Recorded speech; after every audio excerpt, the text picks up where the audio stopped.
नमस्कार, मैं रवीश कुमार। हमारे देश में लापरवाही के कारण ट्रेन सड़क दुर्घटना में लाखों लोग मारे जाते हैं हर साल। सड़क दुर्घटना मिला लें तो जांच कमेटी और मुआवजे का ऐलान सुनकर हम भूल जाते हैं, क्योंकि प्रधानमंत्री, रेल मंत्री और मुख्यमंत्री के शोक संदेशों को हमें इंसाफ समझने की आदत हो गई है। लेकिन दिल्ली उपहार सिनेमा कांड में मारे गए 59 लोगों के परिवार वालों ने ऐसा नहीं किया। वे आगे आए और 18 सालों तक अंसल बंधुओं की ताकत के आगे लड़ते रहे। 18 साल गुजरने के कारण जरूरी है कि एक बार हम फिर से उन घटनाओं को देखें। दरअसल होता यह है कि वक्त गुजरने के साथ साथ हम डिटेल को भूल जाते हैं और हमारी सहानुभूति कभी इधर से उधर हिलती डुलती रहती है। लेकिन हम जानना चाहते हैं, एक बार याद दिलाना चाहते हैं कि हुआ क्या था। 13 जून 1997 को दिल्ली के उपहार सिनेमा के ग्राउंड फ्लोर पर रखे ट्रांसफार्मर में आग लगती है। आग की चिंगारी ट्रांसफार्मर के सामने पार्क कंटेसा कार को लपेटे में लेती है। उसके बाद पार्किंग में खड़ी 28 कारें भी जलने लगती हैं। नियम के अनुसार ट्रांसफार्मर के पीछे की दीवार छोटी होनी चाहिए थी, लेकिन दीवार ऊंची बना दी गई, जिससे धुआं सीढ़ियों के सहारे सिनेमा हॉल के भीतर भरने लगा। पहले पहुंचा फर्स्ट फ्लोर पर, जहां 750 लोग बॉर्डर फिल्म देख रहे थे, मगर वहां से सभी सुरक्षित भागने में कामयाब हुए। उसके बाद धुआं चढ़ने लगा बालकनी की तरफ, जहां 302 लोग फिल्म देख रहे थे। बालकनी का बीच का दरवाजा भीतर से लॉक था, नियम के अनुसार लॉक नहीं होना चाहिए था। बाईं तरफ के दरवाजे से लोग भागने लगे, मगर अंधेरा होने के कारण अफरा तफरी मच गई। किसी तरह कुछ लोग बीच के दरवाजे को तोड़ने में कामयाब तो हुए, मगर वहां पहुंच गए जहां चाय नाश्ता बिकता है। सिनेमा की छत पर भाग सकते थे, मगर सीढ़ी का दरवाजा बंद था, क्योंकि अंसल ने ऊपर दफ्तर बना लिया था। इस बीच धुआं काफी भर गया। दाईं तरफ बैठे लोग फंस गए। वे दाईं तरफ से के दरवाजे से निकल सकते थे, मगर वहां पर अंसल बंधुओं ने अपने परिवार के लिए 8 सीटों वाला एक फैमिली बॉक्स बना दिया था। लोग फंस गए और दम घुटने से मरे। आग से कोई नहीं मरा इस दुर्घटना में। दरवाजा ना होने के कारण, अनाउंसमेंट सिस्टम ना होने के कारण बॉक्स बनाने से लोग मरे हैं। जिस शाम आग लगी, उसी दिन सवेरे के वक्त भी आग लगी थी, जिसे बिजली विभाग के कर्मचारी ठीक कर गए थे।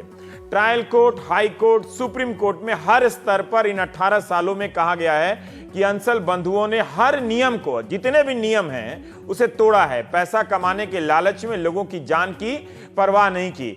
इस मामले में सुशील अंसल और गोपाल अंसल के अलावा 14 लोगों को आरोपी बनाया गया। मुकदमे की सुनवाई के दौरान 6 आरोपियों की मौत हुई। एक आरोपी को डिमेंशिया होने के कारण छोड़ दिया गया। सीबीआई ने मानवता के आधार पर इसका विरोध भी नहीं किया। सिनेमा हॉल के गेटकीपर मनमोहन उनियाल को 2 साल की कैद सुनाई गई। उनियाल ने 2 साल का जेल काटा। दिल्ली विद्युत बोर्ड के 2 इंस्पेक्टरों को भी 2 साल की सजा हुई, वो जेल गए। ट्रायल कोर्ट ने सुशील अंसल और गोपाल अंसल को 2 साल की सजा सुनाई। हाई कोर्ट ने इनकी सजा 2 से 1 साल की कर दी। सुशील अंसल ने लगभग 5.5 महीना और गोपाल अंसल ने लगभग 4.5 महीना जेल की सजा काटी। गेटकीपर 2 साल की सजा काटा, याद रखिएगा। 2014 में जब सुप्रीम कोर्ट ने इस मामले में अंतिम फैसला सुनाया, तो दोनों जजों ने हाई कोर्ट की तरह अंसल बंधुओं को उपहार कांड का दोषी माना। अंतर आ गया सजा को लेकर। एक जज ने अपने फैसले में 1 साल की सजा बरकरार रखी, दूसरी जज ने सुशील अंसल की सजा घटा दी। कहा कि सुशील जितनी जेल की सजा काट चुके हैं वो पर्याप्त है, और सुशील अंसल और गोपाल अंसल को 50-50 करोड़ का जुर्माना देना चाहिए। गोपाल अंसल की सजा 1 साल मानी गई। इस अंतर के कारण यह फैसला पहुंचा 3 जजों की बेंच में। बुधवार को इसी बेंच ने अपना फैसला सुनाया। दोनों भाइयों को 30-30 करोड़ का जुर्माना देना होगा।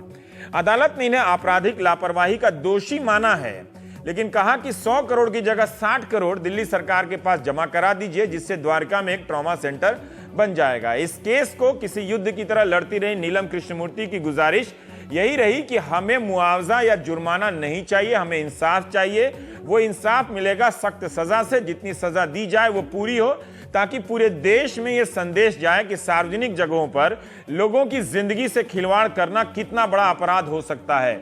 नीलम ने इस केस को लड़ते लड़ते अपना कारोबार छोड़ा, उपहार पीड़ितों को जमा किया। 18 साल तक मुकदमा लड़ा, इस उम्मीद में कि इंसाफ मिलेगा, चाहे कोई कितना ही ताकतवर क्यों ना हो। तभी मैंने कहा कि हर साल भारत भूमि पर हजारों लोग किसी की लापरवाही से मर जाते हैं, मगर किसी ने नीलम जैसा हौसला दिखाकर रेलवे या सड़क महकमों से लोहा लिया होता तो आज तस्वीर दूसरी होती। लेकिन इसके बाद भी नीलम को इंसाफ मिला है या नहीं मिला है, इसका जवाब उनके पास नहीं है। उनकी लड़ाई को 59 लोगों के लिए ही नहीं, बल्कि पूरे देश के लिए जरूरी मानते हुए उनके वकीलों ने जैसे केटीएस तुलसी ने 18 सालों में एक नया पैसा नहीं लिया। सीबीआई की तरफ से लड़ते हुए मशहूर वकील हरीश साल्वे ने भी एक नया पैसा नहीं लिया, क्योंकि वे मानते रहे कि ये देश की सुरक्षा के लिए, बच्चों की सुरक्षा के लिए, आम लोगों की जिंदगी के लिए जरूरी एक महत्वपूर्ण केस है।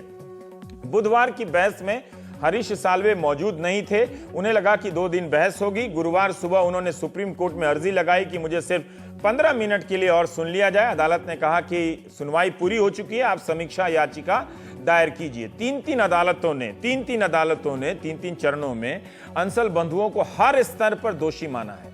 आप इस केस के डिटेल को पढ़ेंगे तो पता चलेगा कि सीधे तौर पे सिनेमा मालिक किस तरह की लापरवाही कर रहे थे। 1997 के वक्त भी हमारे कानून में एक एक्ट ऐसा था जो साफ बताता है कि लोगों की जान बचाने के लिए क्या क्या करना चाहिए, आग लग जाए या भगदड़ मचे तो जल्दी निकालने के लिए क्या क्या करना चाहिए। यह सारा काम नहीं किया गया। हर एक्ट के अनुसार इन्होंने लापरवाही की है, यह अदालत मानती है। प्रशासन के स्तर पर कई बार अंसल सिनेमा को चेतावनी दी गई। बालकनी में 250 सीट की अनुमति थी, लेकिन लगा दिया इन्होंने 302 सीटें घटाने के लिए कहा गया तो यह अंसल हाईकोर्ट चले गए। हाईकोर्ट ने डीसीपी लाइसेंस से कहा कि जांच कीजिए। डीसीपी ने 6 सीटें कम कर दी, लेकिन बाद में 15 सीटें और लगाने की अनुमति दे दी। डीसीपी लाइसेंस के खिलाफ इस वक्त ट्रायल कोर्ट में मामला चल रहा है। इसी हॉल में 1979 में रात 11 बजे आग लगी थी, लेकिन रात के शो के कारण भीड़ कम थी और किसी की जान नहीं गई। अंसल सिनेमा का लाइसेंस भी सस्पेंड किया गया। 1983 से दुर्घटना होने तक यह सिनेमा हॉल अस्थायी परमिट पर चल रहा था। तो देखिए कितने ताकतवर लोग थे। तो हर स्तर पर अंसल बंधुओं को पता था कि खतरा कहां हो सकता है, वे लापरवाह रहे। इसलिए उपहार पीड़ितों की दलील रही कि सजा दीजिए, ये जेल जाएं ताकि सबको सबक मिले।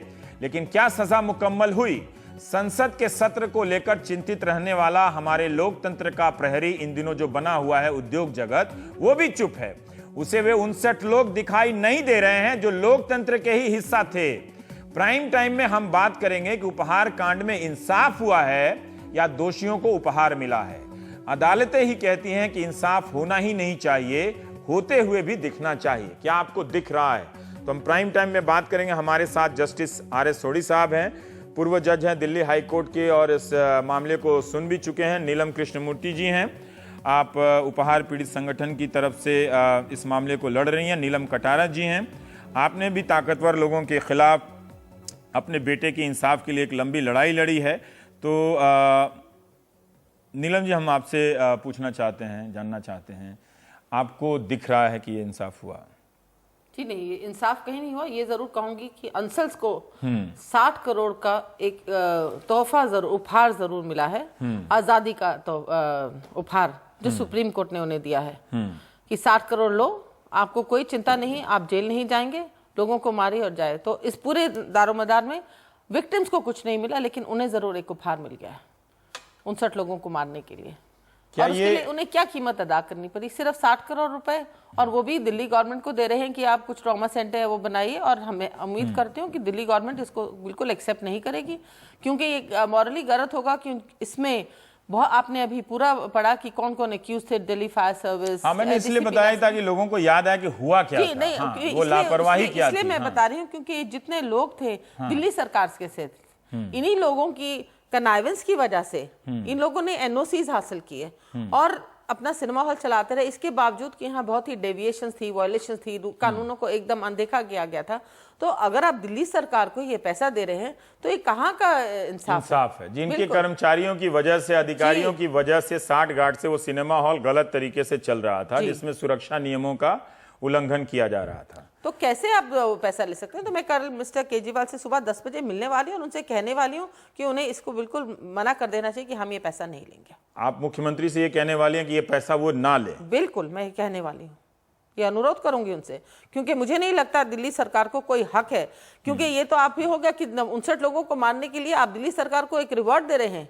1997 में आपने मारा, आज 2015 में आपको 60 करोड़ का इनाम मिल रहा है 59 लोगों की जान लेने के। इस तरह से तो हमने भी इसे नहीं देखा, लेकिन अभी तक मेरे स्टूडियो में आने से पहले तक मैं चेक कर रहा था कि फैसले की कॉपी आई है या नहीं आई है। आमतौर पर आ जाती है, कभी कभी देर होती है, लेकिन इतनी देर में आ ही जाती है, लेकिन कॉपी नहीं आई है। आप बता सकते हैं कि जब आप लोग ये दलील दे रही थी कि हमें ये इस तरह का 50 करोड़ 30 करोड़ नहीं चाहिए, जो 2 साल की सज़ा है इस केस में जो अधिकतम मिल सकती है वो सज़ा दी जानी चाहिए, तो इस पे फैसला देते वक्त क्या कहा गया? देखिए, मैं बहुत आपको ऑनेस्टली कहूंगी, क्योंकि पहली बात तो हमें कोई आर्गुमेंट करने का मौका ही नहीं मिला। मिस्टर तुलसी को सिर्फ 5 मिनट मिले और जब वो खड़े होकर आर्गुमेंट करने लगे, कहा आप बैठ जाइए, हम सीबीआई से सुनना चाहते हैं। तो हमारी मिस्टर साल्वे की जूनियर है मिस अपराजिता, वो खड़ी हुई और उनको भी 5-7 मिनट ही दिए, बल्कि वो ज्यादातर क्वेरीज को आंसर ही कर रही थी, तो जजेस के जो क्वेरी थे, और उन्होंने कहा कि I want to take you to the judgment, I need half an hour, but उनको वो नहीं दिया गया और वो जजमेंट सुनाने लग गए।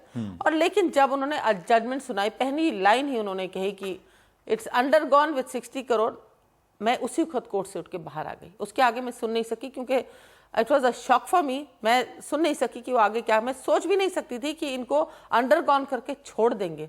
तो हमारी दलील सुनी ही नहीं गई, वही मेरा एक। और उसके जवाब में जेठमलानी साहब कितनी देर तक बोलते रहे?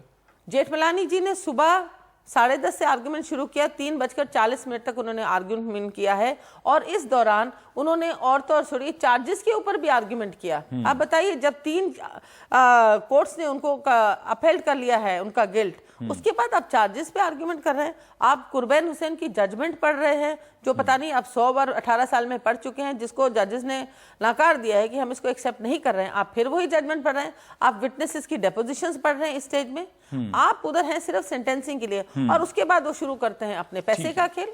हमें पैसे का खेल मतलब?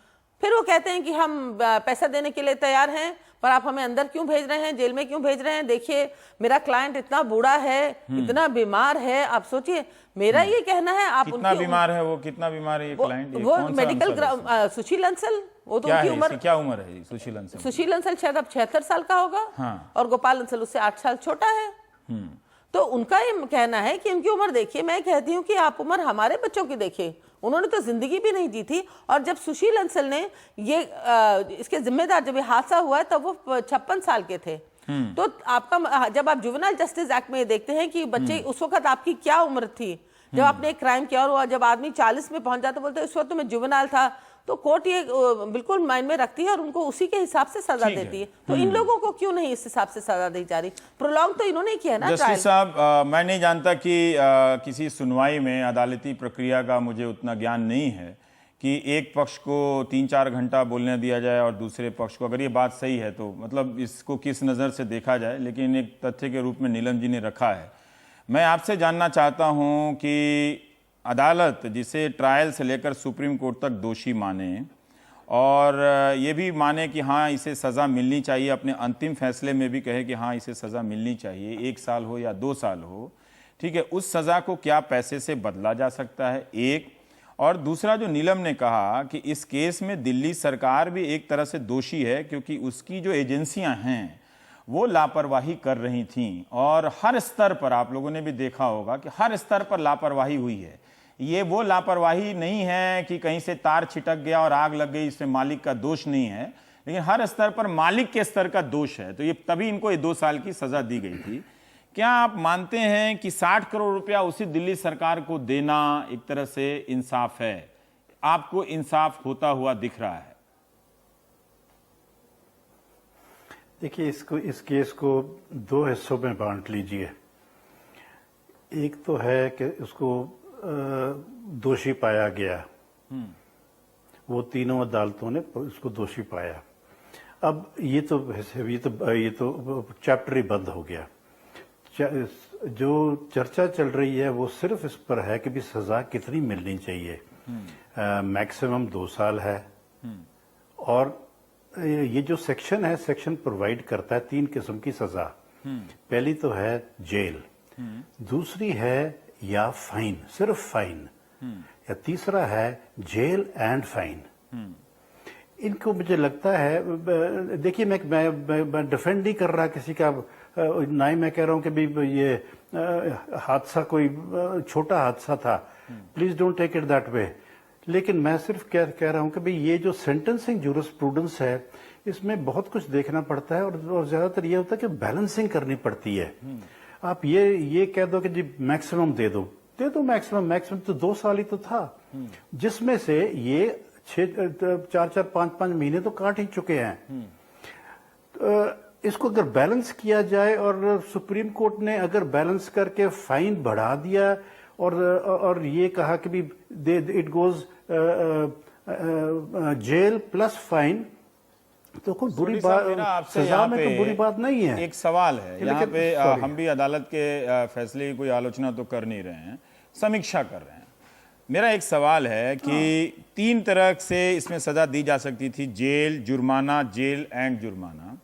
लेकिन ये मामला एक ऐसा था जो नज़ीर बनता, देश के जितने भी सिनेमा हॉल हैं या फिर जितने भी ऐसी जगह हैं जहाँ पे लोगों का मेला लगता, भी देखिए बड़े बड़े नेताओं की रैलियाँ लग जाती हैं, कहीं भागने का इंतज़ाम तक नहीं होता। अगर ये 2 साल जेल जाते, क्योंकि ये बड़े लोग थे, जब इसी केस में दरबान जो है वो 2 साल की सजा काट कर आया है, तो आप उस दरबान उनियाल की नज़र से जरा देखिए कि उसका मालिक जो हर लापरवाही के खिलाफ अदालतों में नोटिस लगाकर लड़ता रहा है और वो 4-5 महीने की जेल की सजा के बाद छूट गया है, तो क्या आपको लगता है कि इसमें इंसाफ हुआ है? आपको होता हुआ दिख रहा है? इंसाफ तो हुआ होगा अदालत के फैसले की नजर से, लेकिन होता हुआ दिख रहा है। आप ही लोग तो इस वाक्य का इस्तेमाल करते हैं ना, तो जेल ही क्यों नहीं दिया गया? जब ये जुर्माना नहीं मांग रहे थे ये लोग कि हमें जुर्माना नहीं चाहिए, वो जुर्माना पीड़ित लोग अपने बच्चों के लिए तो नहीं मांग रहे थे, अपने बुढ़ापे के लिए तो नहीं मांग रहे थे। दिल्ली सरकार के पास ट्रॉमा सेंटर बनाने के लिए बहुत पैसे हैं। अगर उसके पास 500 करोड़ रुपए अपने प्रचार के लिए हैं, तो उसके पास 1000 करोड़ अस्पताल बनाने के लिए भी होंगे। 60 करोड़ और 100 करोड़ का ये कहां से इसमें आता है? क्या अगर जेल की सजा होती तो नहीं, आपको लगता है, आप नहीं मानते हैं कि ज्यादा मुकम्मल तौर पे संदेश जाता कि ठीक है, ये बड़े हैं, ताकत हैं, भले ही ये बिल्डर लोग, ठेकेदार लोग हैं, लेकिन ये जेल जा सकते हैं? देखिए, मैं इसमें कोई दो राय नहीं है। इनको अगर मैक्सिमम सजा मिलती तो अच्छा होता। इस पर कोई ज्यादा चर्चा की जरूरत ही नहीं है। लेकिन ये हो गया कि भी इन पर फाइन ज्यादा कर दिया गया और सजा कम कर दी गई।